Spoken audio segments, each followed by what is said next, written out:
And welcome back to the Michael Cohen Show on our continued journey to 500,000 subscribers. We got to get there. Time's running. So hit subscribe, watch, comment, and share with family and friends because the stupidity, the insanity, the chaos, it's not stopping. Well, one of the big topics of the week, Epstein, Jeffrey Epstein. Been causing some massive drama with the MAGA base this week, especially after Trump and Pam Bondi claimed that there was no client list. Now, you may remember that Trump, during the campaign, he campaigned on the fact that there was a list and that one thing that he intended to do would be to expose it. Today, mysteriously, according to Pam Bondi, doesn't exist. Trump supporters are really pissed about this, more so than I could even believe, including the Proud Brothers that helped him get elected. Now, my co-host Ben Meiselas and I, we broke it all down on Political Beatdown the other day. And I want to show you, because we have a little bit of difference of opinions here. I, for one, have known Trump for over a decade and a half, and I am very specific. And I have remained consistent when I say that during the 15 years that I was affiliated to Trump, that I have never met, spoken to, seen Jeffrey Epstein, or even heard of Jeffrey Epstein in the office. One of the important things that I turn around and say is I started with Trump working in 2005, full-time 2007. Their relationship goes back to 1992. Play the clip. I want to switch gears for a second, Cohen. This suppression of the Epstein list, this cover-up that's taking place right now, is probably the biggest issue in MAGA right now. And it's just interesting because, I think a lot of Democrats, a lot of liberals, a lot of talking heads didn't recognize that this was like the big MAGA issue. And it's why we've always been, why do you think it's the big MAGA issue? Well, I think that for a long time, they weaponized the Epstein list to say that there's, a secret pedophile ring out there, and they used it to go after all of their political enemies. And they, one of the main pillars that the MAGA movement was built on was that Donald, and this was like the craziest thing for me, given Trump's background, is that they were out there and they were going to stop this deep state cabal and that everybody was covering up for it. And somehow Donald Trump, who had the relationship with Epstein in their fan fiction, cosplay, fascist, weirdo world, was like the one who was going to release, they made that their issue. I understand, though, why this is something that people want to know. They don't just want to be told, hey, hey, look the other way. And so, they all said that this was going to, that it was going to be released. Pam Bondi, Kash Patel, Dan Bongino, all the people in the Trump administration, they were some of the biggest purveyors of Epstein this, Epstein that, before becoming in the Trump administration.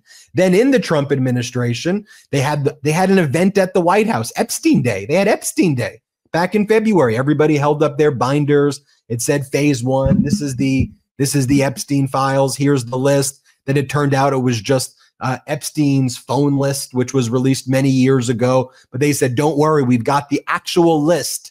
It's on Pam Bondi's desk. She's going to release it. And we've got the files. They're all going to. Could you imagine Pam Bondi's response at that cabinet meeting? It was like listening to Porky Pig trying to, do the alphabet. None of it, nothing that she said made any sense at all. Now, many people know, and I've been on television saying it, I've been saying it now for years. I testified before 7 congressional committees, 7. And anybody who thinks that one question or more wasn't raised by each and every one of the committees, you would be wrong. They did. And I stated, and I'm going to state it again for the record, because I saw a couple of comments from a couple of people, don't know if you're real or you're trolls. Oh, Cohen knows about, Cohen has the file, the Epstein file and all that. Let me be very clear about something. First and foremost, the relationship that existed between Trump and Epstein, whatever that relationship is, existed in the early 90s, around 1992. And 1992, I had just been admitted to the New York State Bar where I was practicing medical malpractice litigation. Let me be clear about that. I didn't know Donald Trump. I knew who he was, but I didn't know him at all. I didn't know Jeffrey Epstein, and I have no knowledge of that relationship at all. I can only speak from my own experience. From the time I began working with Trump around 2005, all the way to the time he became president in 2017, to my incarceration after 2018, I had never once heard Jeffrey Epstein, never once heard his voice on the speakerphone, never reached out to him, never called him, never received a call from him, have never seen him at the office, and was completely unaware of any relationship that Donald Trump had with Jeffrey Epstein until 2016 rolled around, and then there was a lawsuit that came in. It was a Jane Doe lawsuit. Now, let me be clear. That Jane Doe lawsuit was dropped by the lawyers, not from any pressure, not from any act that I had done, because I was involved in that specific litigation. It's because the attorney on that case acknowledged to me that he had never even met his client, that the affidavit was all provided, all the information was provided by phone, by email, and also by mail, which is a stupid way to bring a case like this. My point is, I don't have any knowledge of any relationship that existed between Trump and Jeffrey Epstein from the time that I knew Donald Trump. I can only speak for myself. I can't speak about the 90s. I wasn't involved in any of this. I was doing medical malpractice, plain and simple. So Cohen, remind me, when were you first? When were you first Trump? When did you first come into Trump's orbit?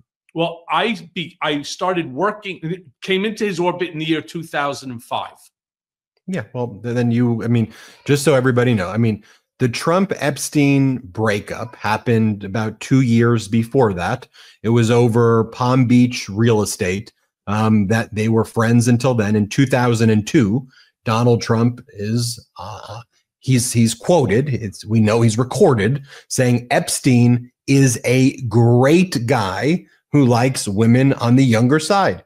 They had a fallout and really never spoke to each other again over a real estate deal. And if you listen to Epstein's version of the events, it was Epstein said that he cut Donald Trump out of his life because he thought Trump was lying and Trump was screwing him. Trump and Epstein were very close in the 90s. Their breakup was around 2004.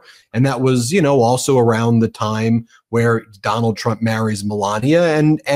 But there was a time period where they were as close as could be. And those were some of them, some of the main years also where Epstein was engaged in his most heinous and despicable conduct. But anyway, the point is that either two things are happening. Either number one, the Trump regime is covering up a sex trafficking ring. They're covering up the Epstein list. It's on the desk. They have the files and they're covering it up. In my opinion, that's what they're doing. Or if they're saying, the list doesn't exist or the files don't exist, that means Trump and everybody in his orbit weaponized the idea of sex trafficking and victims in order to grift and gain votes and to help. Lied. What would be just they lied. But based on everything we know, based on what a lot of witnesses say, that is the list an Excel spreadsheet that says, all right, here's the 175 names? No.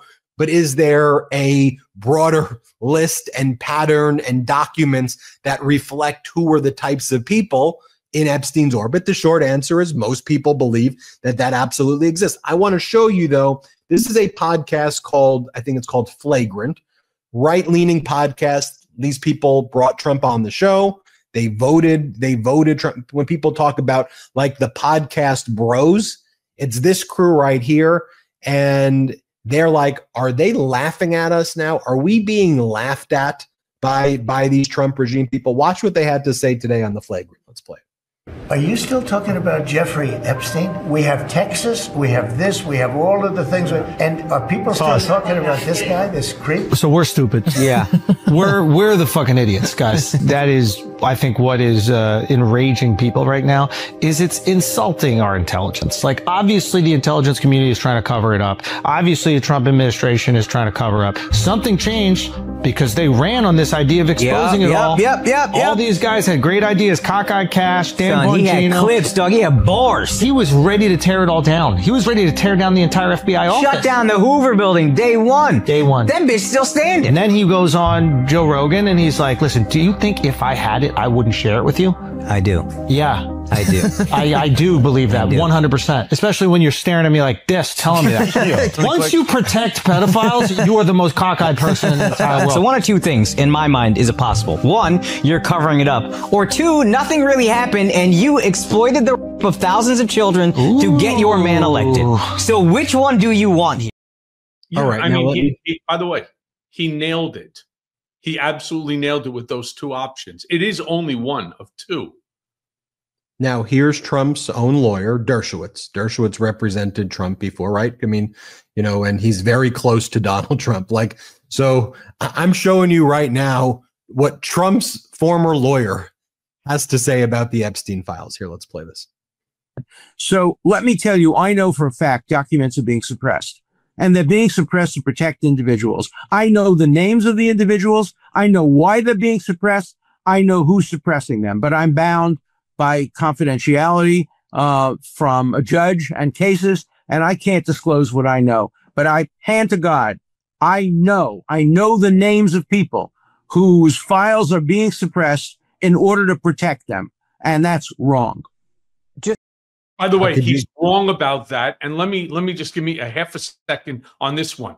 He is not bound by attorney-client privilege under the crime fraud exception rule. And I want to be crystal clear about it. If he, Alan Dershowitz, and he should know this, one of the top constitutional lawyers in America, Harvard Law School professor, if he's not aware of the crime fraud exception rule, then he shouldn't be teaching shit to anybody. If in fact it's in that there's a crime that's there, he is not obligated, nor should he.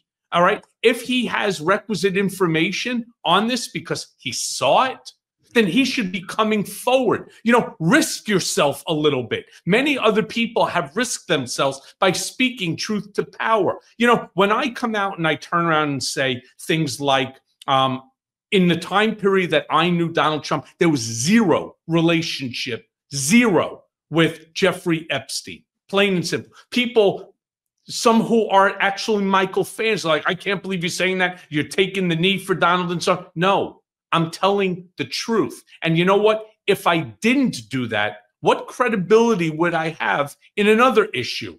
And it's why you have to stay consistent. It's why networks like Midas Touch, it's only about the truth. It's not about innuendo. It's not about speculation. I could easily turn around and say, oh, absolutely, yeah, 100%. That would be a lie.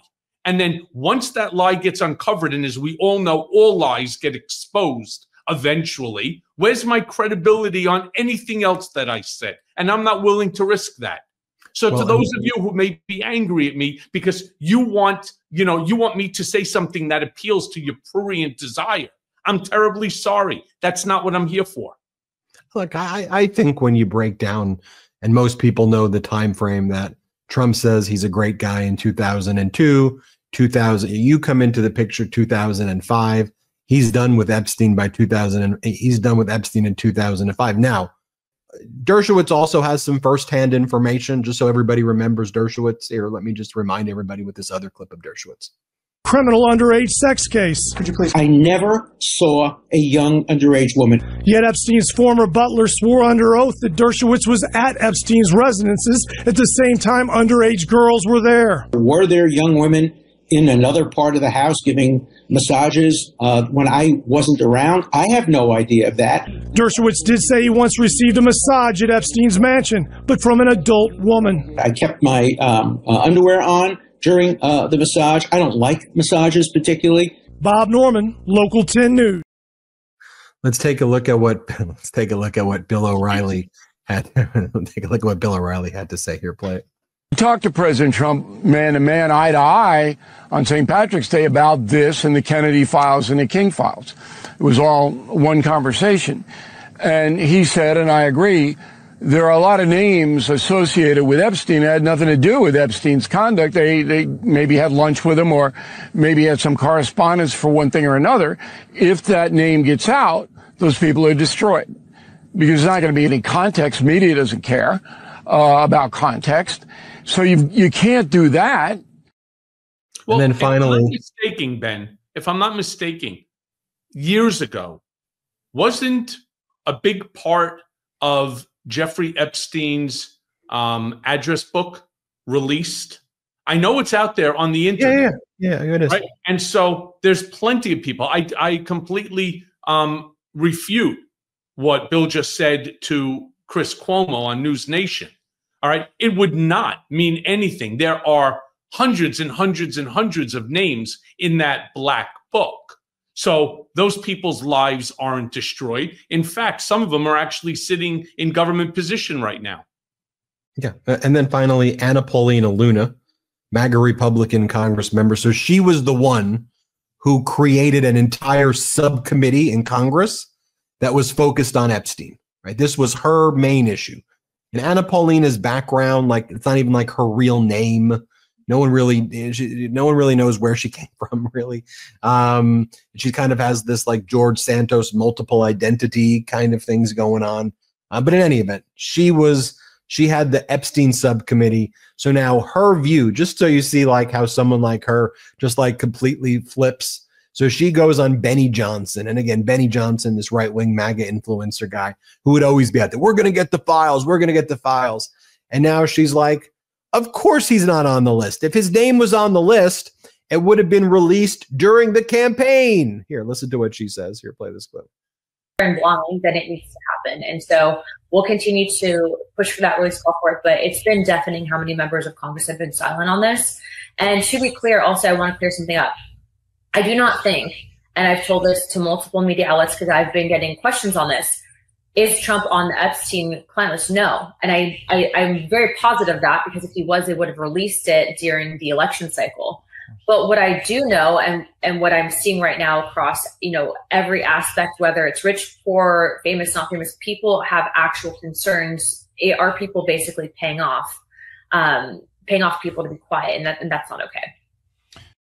I mean, she just basically threw out more conspiracy theories, more bullshit, more lies, more innuendo and speculation in a period of one sentence than, I don't know, anyone I've seen in a long time, maybe including Laura Loomer. I mean, at the end of this is absolute insanity. Well, I don't think. Nobody's asking you to think. We're talking about facts. If you know the fact, speak it. If you don't know the fact, shut the fuck up because you're not helping the situation. You're just confusing it and creating more conspiracy theories. Hey, everyone. First of all, thanks for watching. I mean, we're going to be posting daily episodes with reactions and talking about politics. We'll be talking about everything, in fact. So please like and subscribe. Join us on this journey.